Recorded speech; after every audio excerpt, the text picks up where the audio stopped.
નમસ્કાર, સંદેશ ન્યૂઝના digital platform સાથે હું છું માલવી। પીએફ એકાઉન્ટ ટ્રાન્સફર કરવામાં હવે નો ઝંઝટ। હવે કર્મચારી સરળતાથી જાતે જ પોતાના ઈપીએફ એકાઉન્ટને ટ્રાન્સફર કરી શકશે। ઈપીએફઓ વારંવાર તેના નિયમોમાં ચેન્જીસ કરતું રહે છે, જેથી સભ્યોને યોગ્ય લાભ મળી શકે।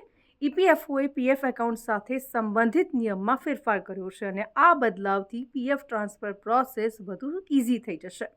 ઈપીએફઓએ નોકરી બદલવાવાળા લોકોને રાહત આપવા માટે આ પગલું ભર્યું છે। આ કામ આધાર અને અન્ય ડોક્યુમેન્ટની મદદથી પૂરું થઈ શકશે। હવે કર્મચારી સરળતાથી જાતે જ પોતાના ઈપીએફ એકાઉન્ટને ટ્રાન્સફર કરી શકશે। ટ્રાન્સફર થવામાં જે સમય થતો હતો તે ઘટી જશે। નોકરી બદલતા કર્મચારીઓને તેમના જૂના અને નવા એમ્પ્લોયરની પાસે જઈને ઓનલાઈન ટ્રાન્સફર ક્લેમ સબમિટ કરવાની જરૂર નહીં પડે। જો કર્મચારીનો યુએએન 1 ઓક્ટોબર 2017 અથવા તો તે પછી જારી થયો છે અને તે આધાર કાર્ડ સાથે લિંક છે, તો એકાઉન્ટ સરળતાથી ટ્રાન્સફર થઈ શકશે। જો કે બંને યુનિવર્સલ એકાઉન્ટ નંબર આધાર કાર્ડ સાથે લિંક હોવા જોઈએ અને તમામ પર્સનલ વિગતો જેમ કે નામ, જન્મ તારીખ સરખી હોવી જોઈએ। ઈપીએફઓએ નોકરી બદલવાવાળા લોકોને રાહત આપવા માટે આ મહત્વપૂર્ણ પગલું ભર્યું છે।